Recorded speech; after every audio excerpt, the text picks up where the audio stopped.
just a couple of things for those who want to, like Emer up there, who's already tweeting about the introductions, and everybody else. So we have two hashtags going. If you have a lot to say, maybe you might just want to use 21CT, that's fine, or 21st Century Teacher. And all of the visuals and slides have also been tweeted from the LSIA account.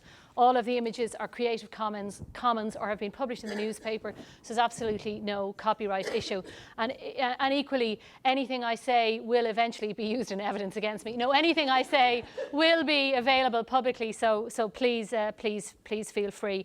And equally, in the discussions afterwards, in the Q&A, I think we should treat it as an open discussion. This should work, and it does.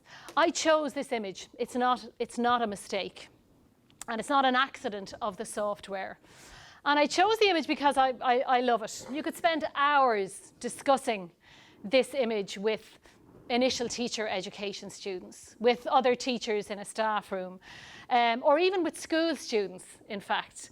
From the serried rows of desks to the absolutely terrifying smiles of those girls in front. I'm particularly scared of her. I wonder what happened to her.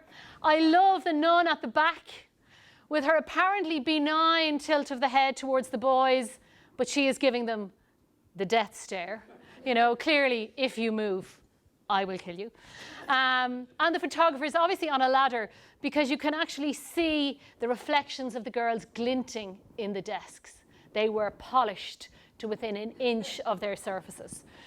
And I love it because a theme that will run through my address this evening, and I hope in our discussion, is that one of the most challenging things about being a teacher in the 21st century is the iconography and the memory often imagined of how it was in the 20th century, and sometimes of how it was even in the 19th century. It's been suggested that all true professions are positioned at borders. So medicine, for example, is positioned between life and death, or between sickness and health. Law, between right and wrong, perhaps, or between injustice and reparation. Teaching, between knowledge and ignorance. Some people have suggested that, but I think if that were the case, I think teaching would be a far less complex job than it is. I believe that the real complexity of teaching is because it is work at the borders between the past and the future. Now, colleagues from Ireland, and we are recording this, so they will all watch it, I'm sure, but they will know that I regularly use in my writing and in my presentations like this one, I use metaphors of mapping and exploration. I've always had an interest in how and why map lines have been drawn and how borders and edges defined, not just in debates, but actually physical. I'm just interested in how those things have happened. And I'm particularly taken with the exploits of people who have travelled to where there were no maps, or to places marked on the maps of the day with that warning to chill the heart. Map makers used to write on the places of the unknown lands, the terra incognita, they used to write, "Here be monsters." And it was to discourage people from going any further. So what I hope to do this evening is to map some of the borders of the 21st century teacher as we find them in 2015. We will spot a few monsters, I am sure of it, and some wildlife, but some pleasant coves and balmy seas. And like this man, whom I've come to really love since I came to Australia, Flinders, even though we will have some diversions, we will at least at the end have a pretty good outline, even if we haven't gone into the hinterland. And it's not a solo journey. I'll invite you at the end to make comments and to continue them, perhaps on social media, and as we put up the slides later, and the script and the recording. And although I have to note, although I have come to love your sunburnt country, despite its very many threats and risks to life and limb, I am a long way from home. So yours is the native perspective, the local knowledge, the real story here. You have the local maps. I have to rely on Garmin, right? And therefore, set my remarks in that context and with that caveat, and in the discussion, feel free to put me straight. So we begin in the border between the past and the future and point our compass first towards the future. Now, that future focus of education is well documented. Kerry Facer, for example, says that education is a future-facing activity and that assumptions about and aspirations for the future underpin all levels of educational activity, including the day-to-day interactions between teachers and learners. Teachers deploy that all the time. I can still hear myself as a teacher saying to a student, I have done that exam, you know. You are the person who has to take the test now. I did the leaving certificate. We push them. If you don't study, you won't get the test. You won't know. Someone will ask you. We push them into that future orientation. Bill Ayres talks about teaching as an act of hope in a better future. And as a parent, sending a child to school for the first time is always a moment of faith and hope in the future. And of course, because teachers work with children and young people, there is a kind of a chronological imperative to focus on the next stage and the next year and the next level. I think a feature of contemporary life is that the future is generally presented as something of an unknown territory, a place of uncertainty and challenge.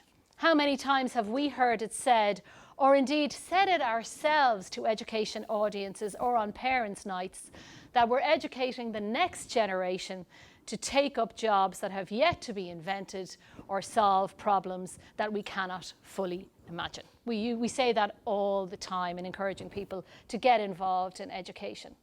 I think that the global financial crisis at the start of this century has helped fuel this uncertainty. It led, certainly in Ireland, to a really strong sense that the traditional, future-focused, intergenerational promise of education, that the next generation will have better lives than their parents, that no longer held once the financial crisis hit. And I certainly have heard similar discussions since I came to Australia last September. However, at the end of the last millennium, and that's a phrase I never thought I'd say out loud, at the end of the last millennium, discourse across a range of sectors of public and professional life took a sort of a turn towards utopia as we got excited about the prospect of the 21st century.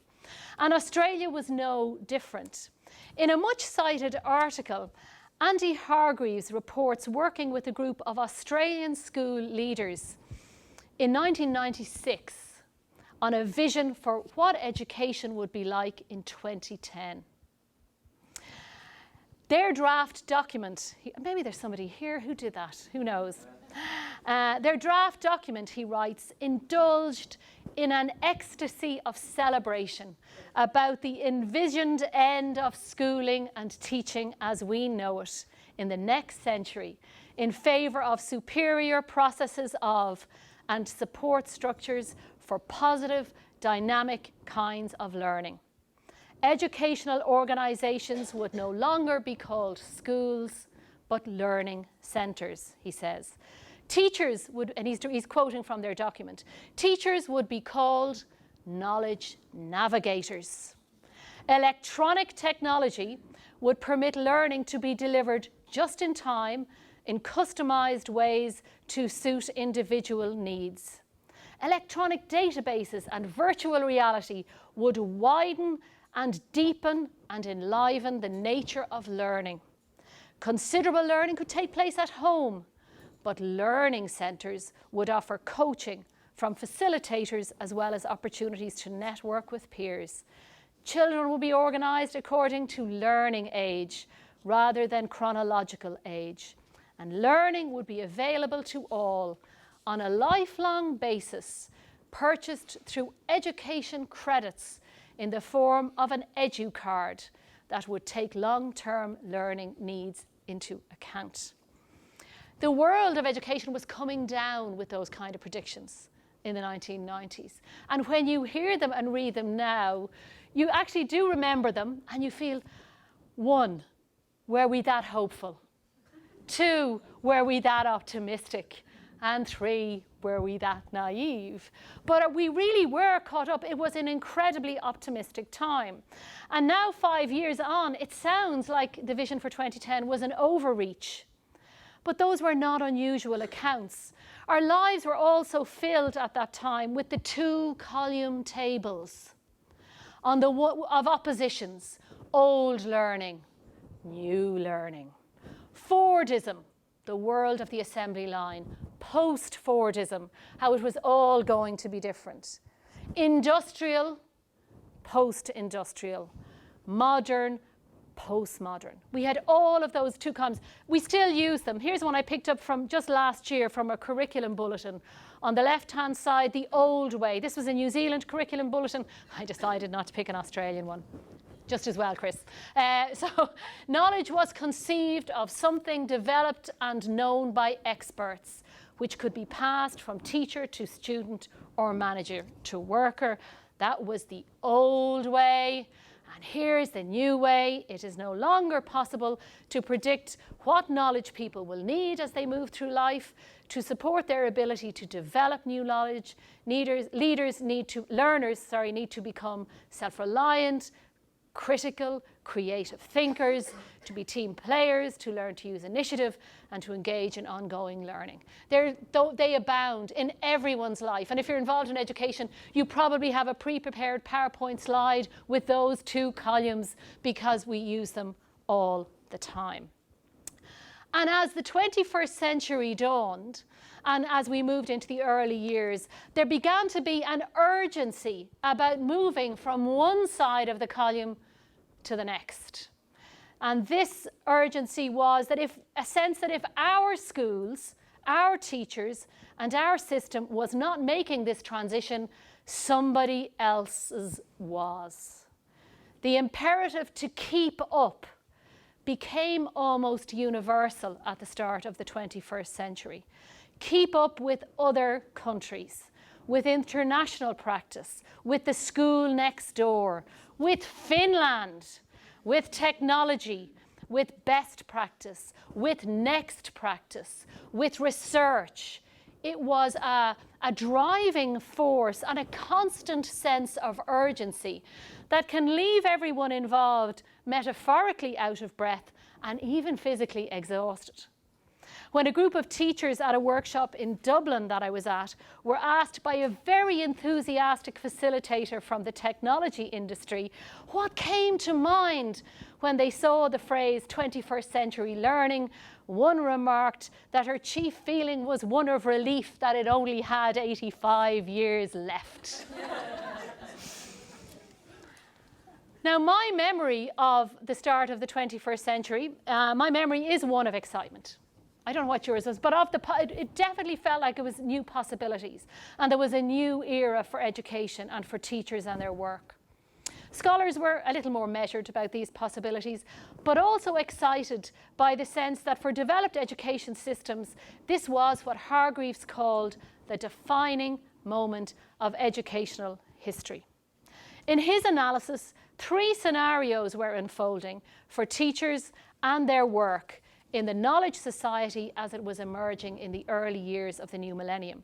He suggested that as knowledge professionals, the era of teaching had finally arrived. The 3 scenarios he presented were not mutually exclusive, and I believe they have stood the test of time as useful ways to think about teachers and their work in the 21st century. For Hargreaves, teachers could be catalysts for the knowledge society. People who would teach for the knowledge society, teach those skills, self-critical, self-awareness, team playing, the ones on the other side of the column. Teachers could be counterpoints for the knowledge society. They might teach beyond the knowledge society, include the emotional dimensions of learning, the other skills that are hard to measure, but they would be more than knowledge, a holistic picture of the knowledge society. And even teachers would help deal with some of the fallout caused by the knowledge society. Or he suggested a third scenario, that teachers would end up as casualties of this new era, where they would end up simply teaching, despite all the changes that were going on, as the victims of the changes rather than their agents. Now, you've probably seen the matrix he developed, and I should say that on the slides all the references are included. There are notes and all the references are included.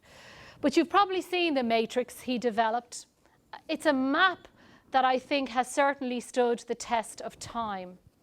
And most teachers and those who think about and research teaching continue to find it useful. If you are a teacher or you work with teachers, you might like to take a moment to use this map to locate yourself. And as we are at the end of a school term, I recognise that if you work in schools, you are probably feeling like a casualty. However, you might consider those with whom you work and whether among them you have examples of all three responses to the unfolding future of education. How are parents viewed in this educational institution where you work? What is the tone in the educational institution where you work? What is the tone in government when it speaks of education? And as we'll move along, what is the tone in the media when it speaks of education and of teachers and their work? So education has a future orientation.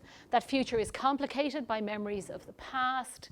We were very optimistic at the start of the 21st century, and we might usefully in our discussion revisit what we think has happened to that optimism and look at this map to position our discussions. The past is also significant in the lives and work of teachers. First, the process of schooling, in which teachers obviously work for the most part, for all its future orientations, is also weighed down with nostalgia.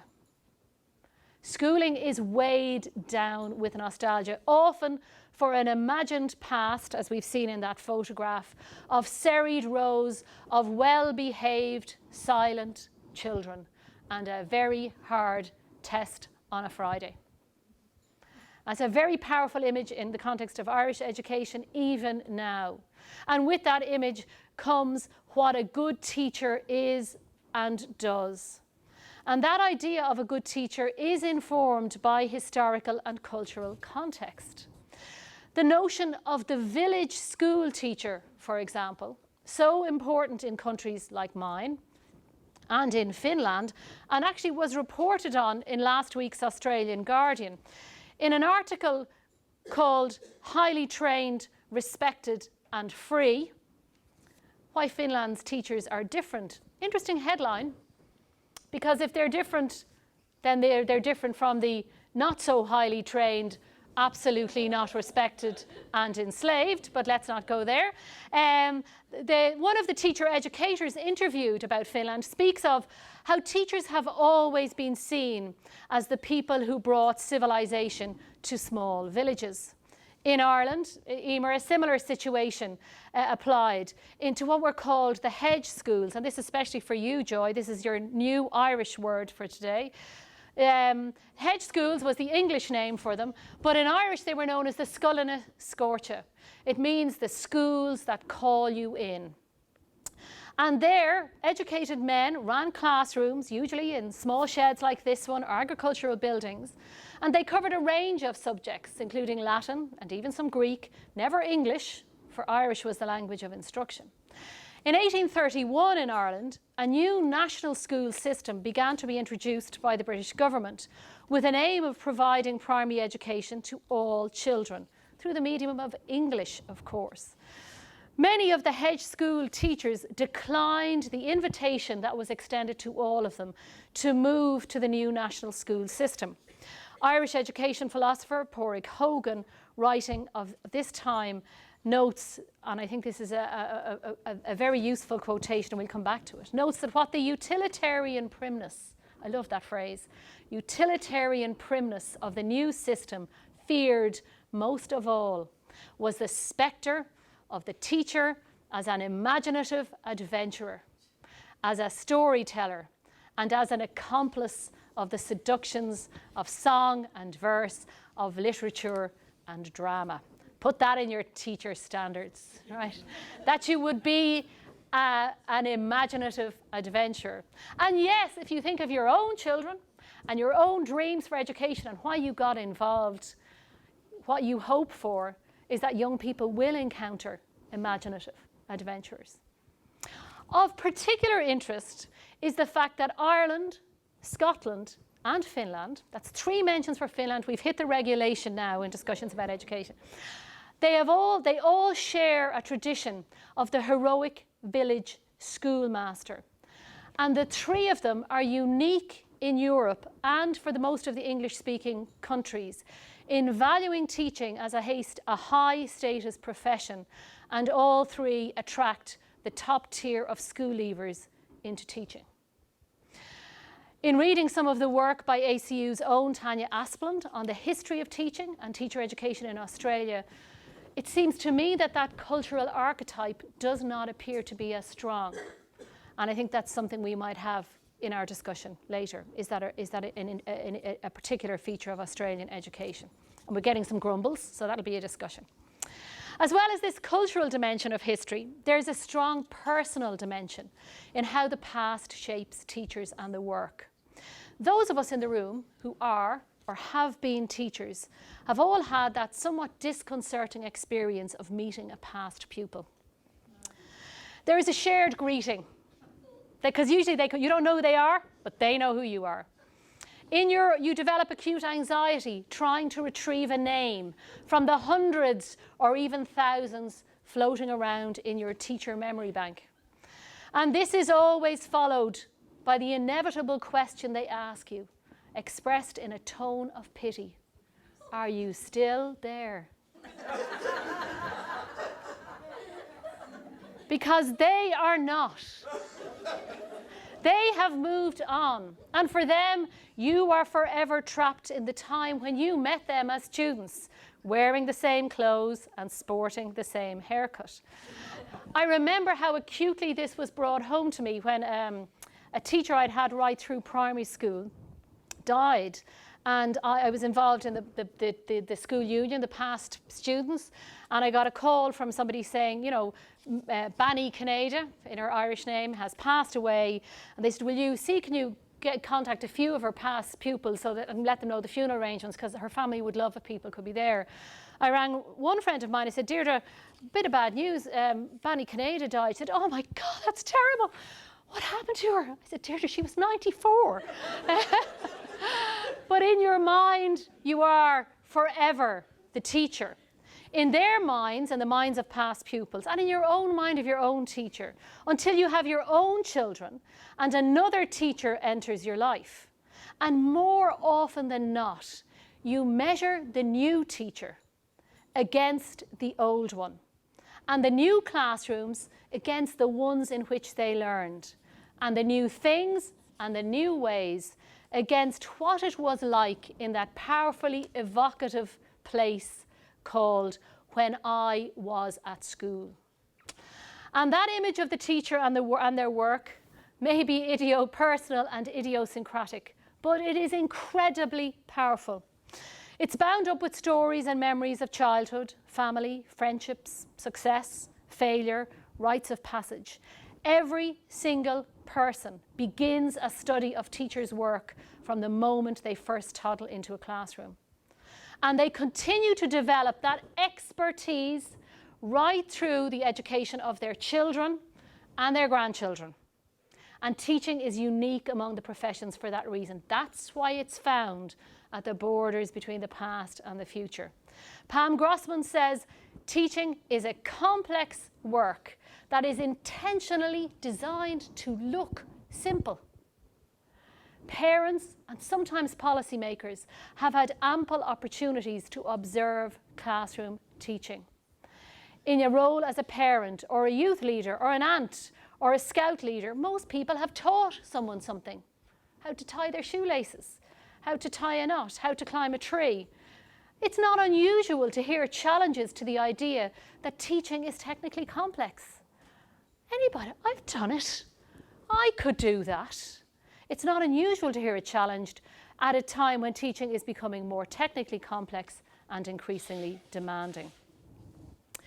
Personal historical experience of teachers is also very significant for teachers themselves, especially in their decisions to study teaching and pursue teaching as a career. Australia's Nicole Mockler has done really interesting work on the concept of teacher identity, and she suggests that it's constituted by three separate domains: your personal experience, your professional context, and the external political environment. For the purposes of the scene, I'm going to focus on 1 and 3, although 2 is obviously relevant, but we would like to get out in this century. The domain of personal experiences includes teachers' own experience of schools as students themselves, what Schulman calls remembrances of teachers past. That groundbreaking work of Dan Lorty from 1975, The Sociology of Teaching, still stands. And he talked of the conservative force of teachers becoming teachers because they admired their teachers and they want to continue their practice. And he said that is far greater than any force for discontinuity or change. I like to call it the Jungle Book effect. I want to be like you. In some data I collected in 2013 for Ireland's inaugural World Teachers' Day lecture, those who had just embarked on initial teacher education courses were asked why they wanted to teach. So they were asked to respond to the question, I want to teach because. The place of their own teachers, the impact of their own teachers, and the desire to emulate their own teachers was remarkable. I dreamed of being a teacher since I was a child. I wanted to be a teacher from the first day I started school. My teachers impacted on me in a positive way. Teaching practice is a brilliant time, trying to be the best role models for the children and showing them new things. The teachers I had growing up inspired me, and I wanted to be part of a respected profession. And I love this one, to be able to influence the society of tomorrow and the holidays. It was a little. If we did the same exercise among Australian initial teacher education students, would be interesting to discuss whether we get the same. But certainly in Irish teaching, and actually documented in quite a lot of the research on the motivation of why people go into initial teacher education, is the impact of a significant teacher in your past. For Mockler, these personal experiences, the downside of this, of course, is that the draw is to be the teacher without enough consideration to the work of teaching. This divide between the teacher and the work of teaching is a feature of the landscape we will meet again in our exploration this evening. The researchers, who many of you will know if you work in the field, Wiggins and McTighe, put the problem like this. They said they have met in their research in classrooms countless teachers who, while well-meaning and acting in good faith, act on an inaccurate understanding of the role of teacher because they imitate what they experienced. And it is rarely made clear to them that the job is to cause understanding, not merely to march through the curriculum in the hope that some content will stick. So teachers become teachers because of teachers without realizing that teachers are teaching. So the professional work of teachers and the people of teachers, Wiggins and McTighe are making the point that it's the person that attracts people in rather than the work of teaching. I think that's an interesting point for debate and one we can come back to. Are the two separable? For Mockler, these personal experiences and memories are just one dimension of teachers' identities. Their professional context includes their initial teacher education and the school, and it also includes professional associations and networks. But it is the third domain that is of particular interest. That is the domain of the discourses, attitudes, and conceptualization of teachers and their work that are reflected in government policy and in media comment and the representation of teachers in public. Which brings us to the present on our journey to explore teachers' work. And to monkey number 2 in my presentation. We've already had the Jungle Book monkey, we're going to get another one. I thought that would waken you up. really poor. Today we had the constipated curriculum. Chris, last Sunday we had the kumbaya curriculum on Saturday. Really poor, bad, and not researched at all journalism last weekend on the issue of Australia's kumbaya curriculum. Really, really incensed me. And I'm not even Australian. In the middle of a really badly written piece about the criticisms of the Australian curriculum.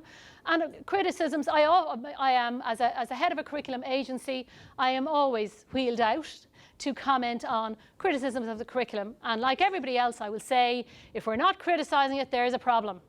We need to keep our curriculum under review. No difficulty with criticisms of the curriculum. But this piece was so badly written that I actually found it difficult to, I had to read it a couple of times to make sure I was reading what I read.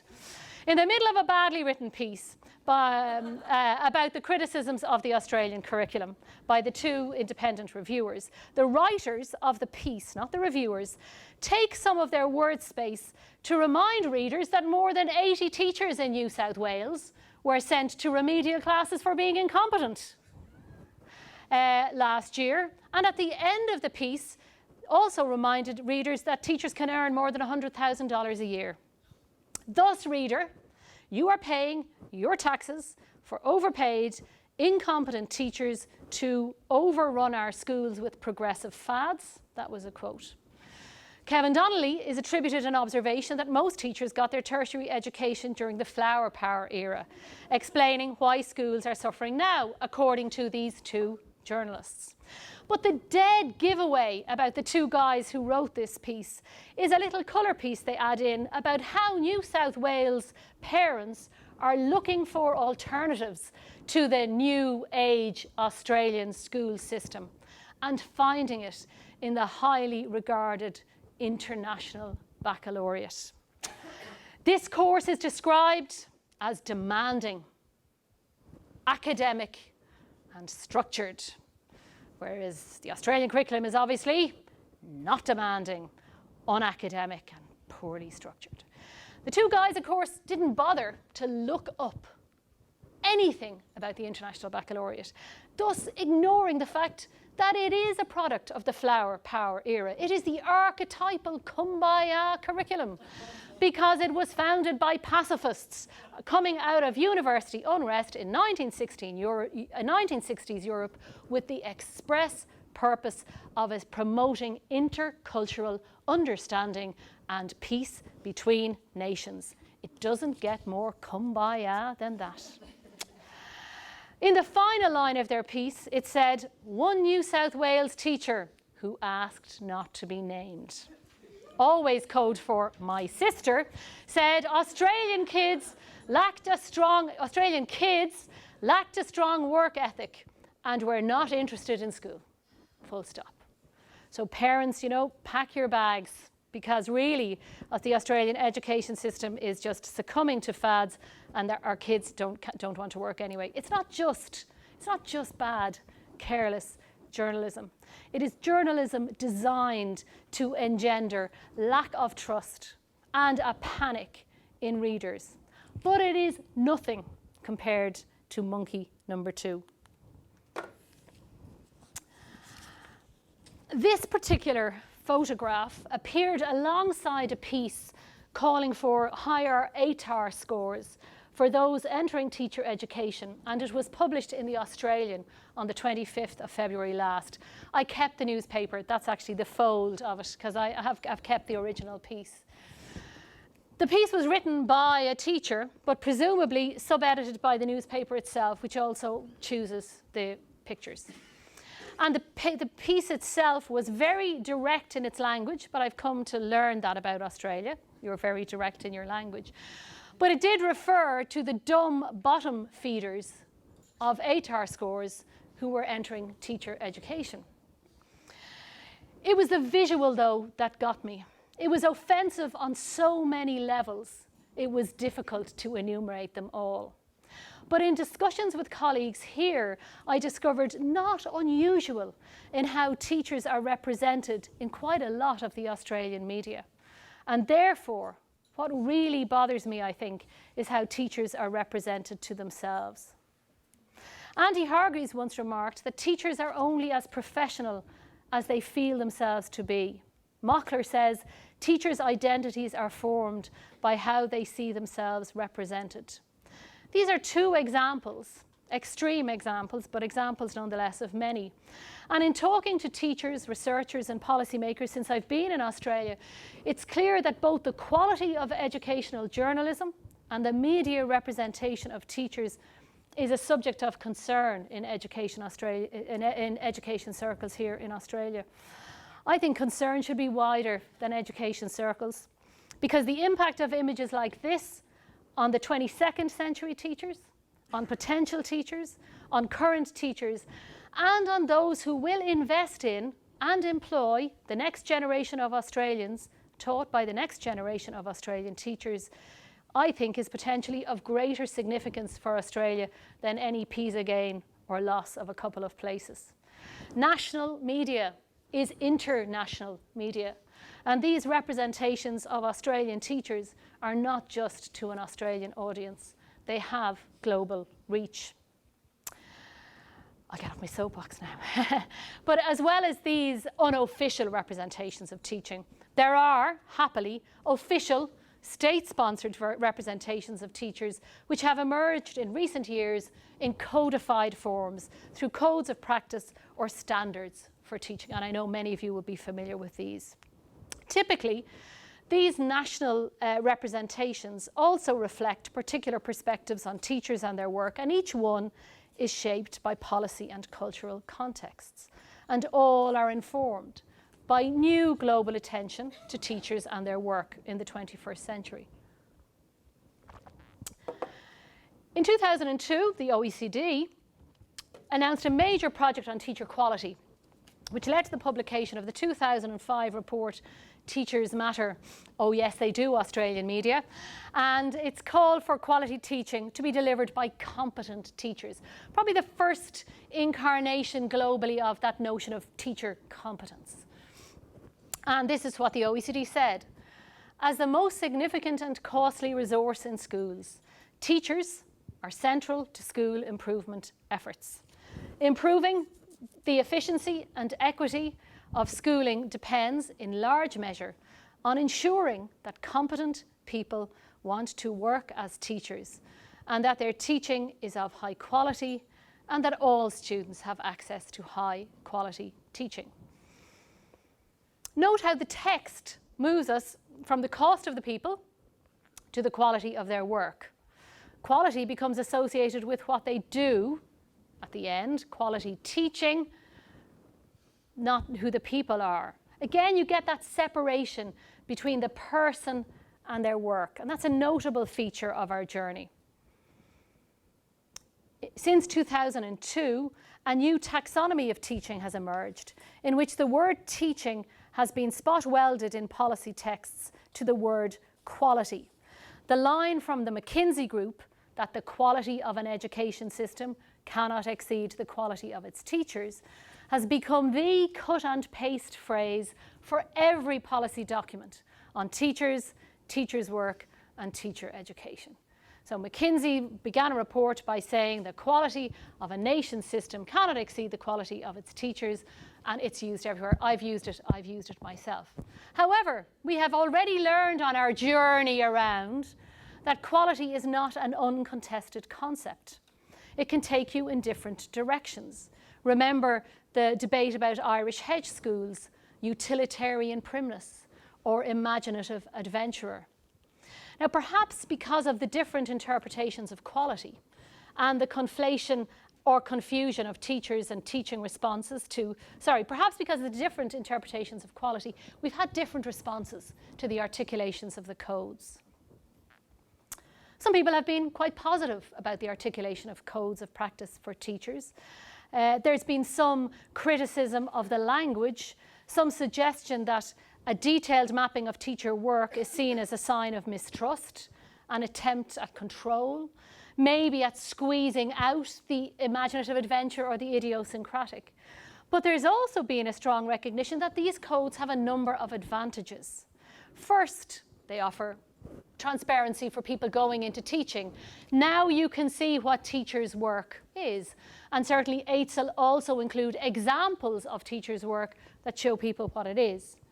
They provide public articulations of professional practice that might otherwise remain intuitive and reliant on private or unstated personal standards arising from the Jungle Book effect, which may well be the benign product of personal education histories, but also can be based on limited life experiences and at times questionable.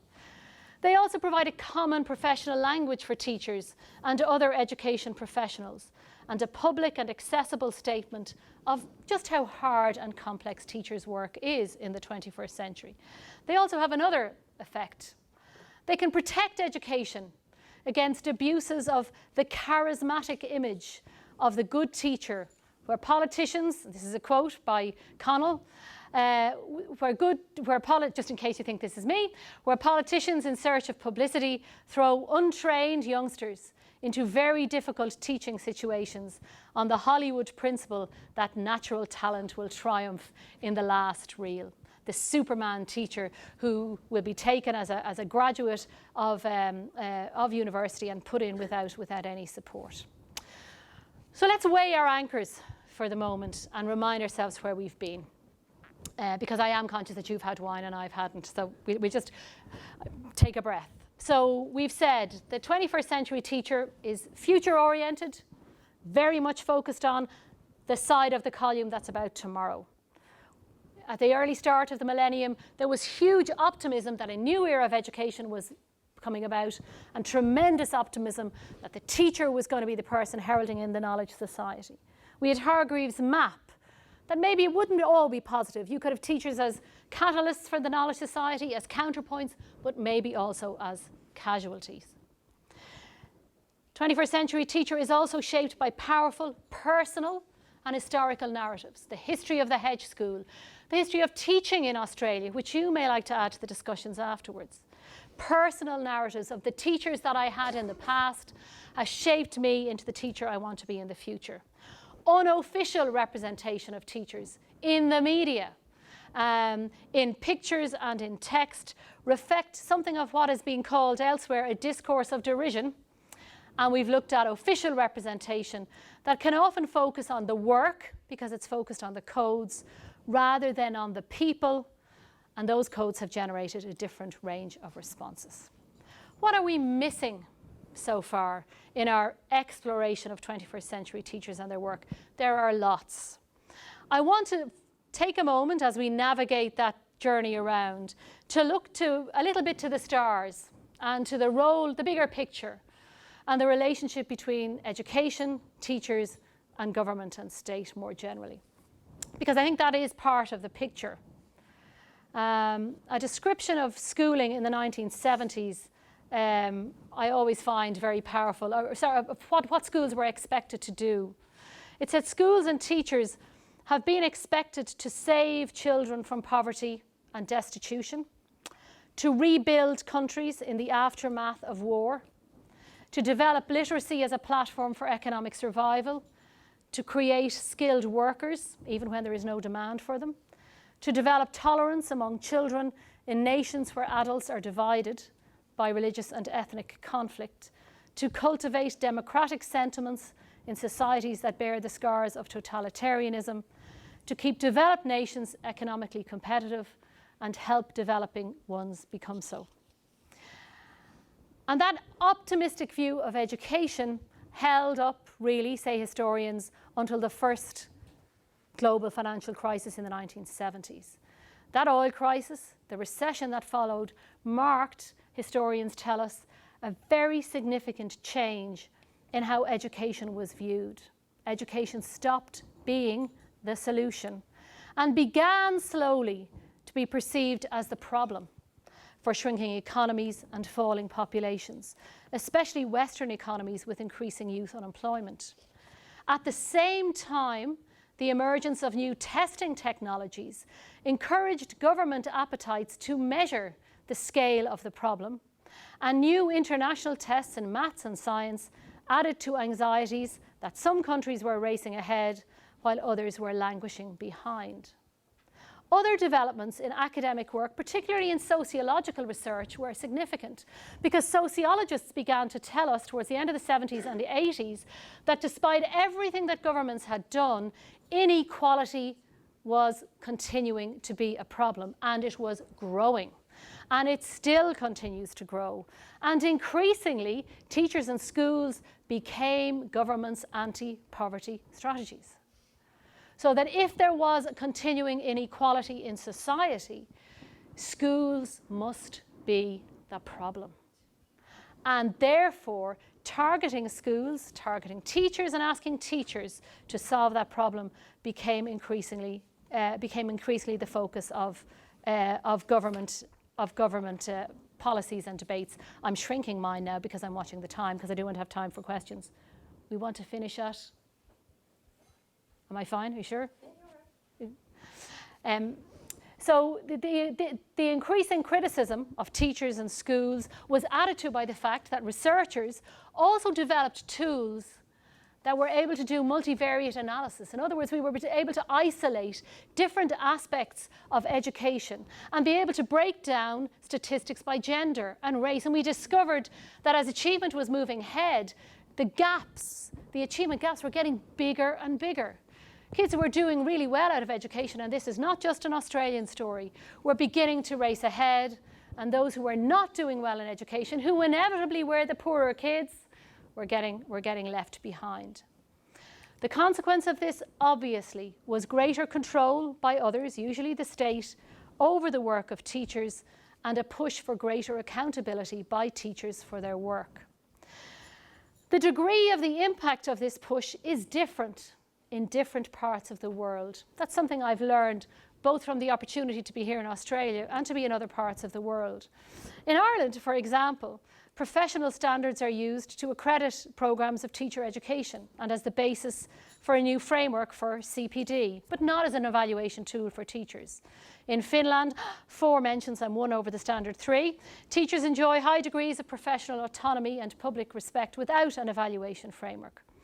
But in other places, the fallout from all of these changes in the relationship between governments and schools, and I have summarised just to speed ahead a little bit, what Pasi Sahlberg of that mentioned country calls the GERM, the Global Education Reform Movement, Pasi refers to it as the GERM, has been a clinical focus on the work of teaching, tight specification of what teachers are required to do, and the measurement of teachers against those specifications, and the complete disappearance of teachers, metaphorically reduced to their prescribed and circumscribed classroom activities, and in reality disappearing from the profession, leading to crises in recruitment and retention.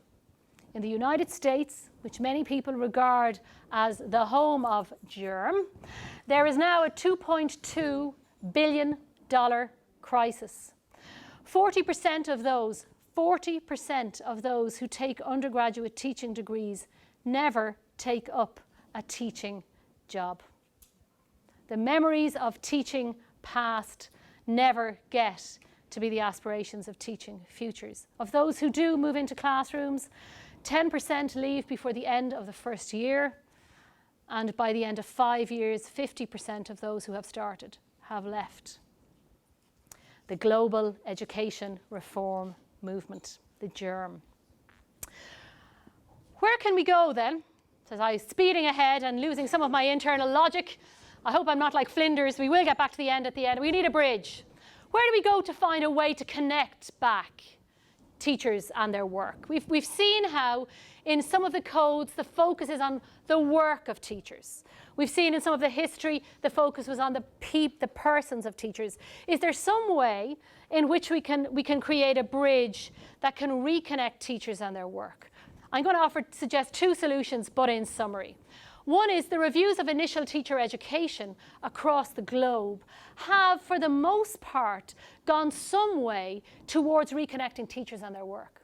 There's been a strong emphasis in them in reconnecting teachers with national goals and national aspirations. Wales and Australia were the same because they both started with concern. Both the review of Australian teacher education and the review of Welsh teacher education begin by saying, Houston, we have a problem. The Welsh one then goes on to articulate what they want teachers to be: have high expectations and a commitment to the achievement of all pupils, take responsibility for innovations, and are able to use and evaluate. The interesting thing about that language, it is about the teacher, the people, less about their work. The most successful education systems, says the Scottish Education Review of Initial Teacher Education, do more than seek to attain particular standards of competence through prescription. They invest in developing their teachers as reflective, accomplished, and inquiring professionals who have the capacity to engage fully with the complexities of education and to be key actors in shaping and leading educational change. Most of the English-speaking world has had reviews of initial teacher education: Ireland, Northern Ireland, Wales, Scotland, and Australia. And almost all of them have united teachers, the people, with the work. I think that's one of the most significant potential for the 21st century teacher. The final point I want to make, and I apologise for losing my way slightly because I'm just conscious of the time, and I do want us to have some kind of discussion. It's just, there is a wonderful philosopher working in Europe called Gert Ballesta. And again, the reference to this is on the slides. And Gert talks about the need to reconnect and the need to move beyond competence and evidence to what he calls educational judgment. And he talks about the wisdom of educational judgment because he said what you want in a really good teacher, he said competence is not enough, because there will always be the situation, there will always be the moment that is going to require more of you than competence. He also says that evidence is not enough, because if you only have evidence-informed practice, you can only be backward facing, because you don't know what's going to happen. If you're always reaching for the evidence, you will not rely on what Ballesta says is the defining feature of the 21st century teacher, which he says is judgment. It is the ability to enact educational judgment. He describes that as the defining feature of the 21st century teacher. He says wise educational judgment is never a repetition of what it was in the past, but always a creative process that is open towards the future for the very reason that each moment in the practice of education in which judgment is called for is in some respect radically new and radically unique.